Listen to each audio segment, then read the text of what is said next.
Assalamualaikum warahmatullahi wabarakatuh. Perkenalkan, nama saya Izaja Novemberia. Saya mahasiswi MKM Bina Husada Palembang. Sebelumnya saya mau mengucapkan terima kasih kepada dosen pengampu kami, Prof. Supli Effendi Rahim, yang telah memberikan kesempatan kepada kami untuk menyelesaikan tugas kami tentang bagaimana cara mengkritisi suatu jurnal.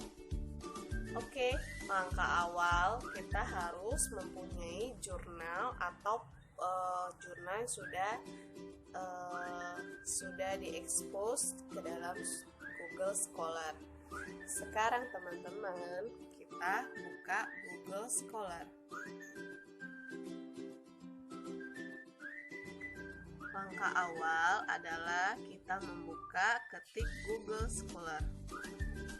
Kita ketik Google Scholar, kita klik, terus kita ketik kita mau cari jurnal tentang apa. Kebetulan saya mau mengambil tesis tentang cuci tangan pakai sabun atau CTPS. Ini saya sudah dapat jurnalnya, judulnya Perilaku Cuci Tangan Sebelum Makan dan Kecacingan pada Murid SD di Kabupaten Pesisir Selatan, Sumatera Barat. Kita buka, terus ini kita download jurnalnya, download this file. Sudah kita download.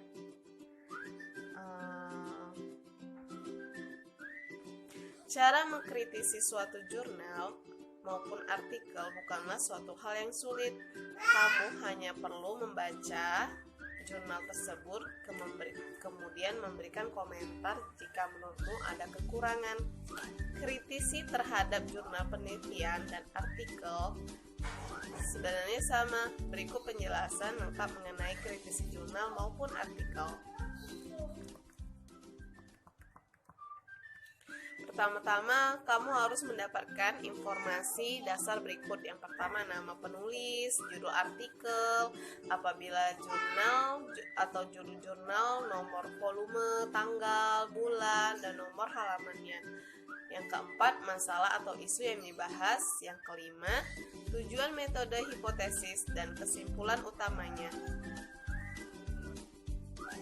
Dalam mengkritisi sesuatu harus berisi pendapat yang logis. Oleh karena itu, minimal kamu harus membaca sebanyak 3 kali baru bisa masuk ke tahap kritisi.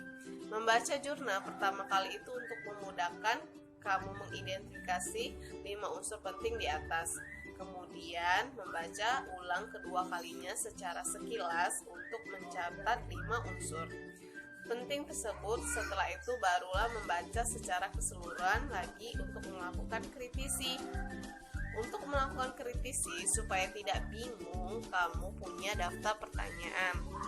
Daftar ini akan membantu menganalisis apa kekurangan dan kelebihan dari artikel atau jurnal tersebut.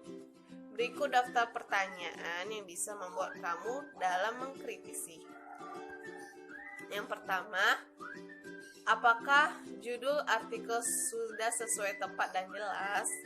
Perhatikan juga apakah judulnya terlalu panjang atau justru sangat singkat sehingga tidak relevan dengan artikel.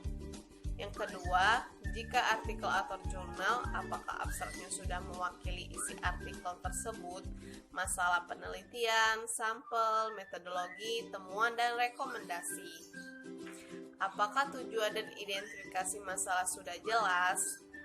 Apakah kamu menemukan kesalahan tentang fakta?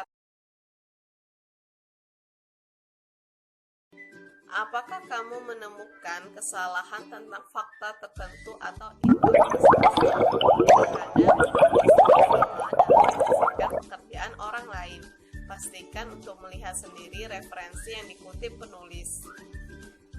Terus, apakah sumber yang dikutip penulis relevan? Jika referensi yang dikutip tidak relevan dengan topik alias sudah mulai ngawur, sarankan untuk menghapusnya. Terus, apakah ada bagian naskah tertentu yang perlu dikembangkan, dipersingkat, atau justru dihilangkan? Apakah penjelasan yang diberikan penulis sudah jelas? Jika tidak, sarankan untuk memberi contoh. Apakah penulis menggunakan referensi yang update? Studi penelitian harus memiliki daftar yang akurat dari semua buku, artikel jurnal, laporan, dan media lain yang dimaksud dalam pekerjaan. Sumber yang direferensikan juga merupakan sumber yang berguna untuk informasi lebih lanjut tentang subjek yang sedang dipelajari. Yang terakhir, apakah prosedur setelah disajikan dengan detail sehingga memungkinkan pembaca untuk menirunya? Kebanyakan penulis akan menulis bagian ini dengan sangat singkat sehingga membuat pembaca susah memahaminya. Demikianlah cara mengkritisi jurnal. Di sini juga saya baru belajar. Semoga video ini bermanfaat untuk kita semua. Terima kasih. Assalamualaikum warahmatullahi wabarakatuh.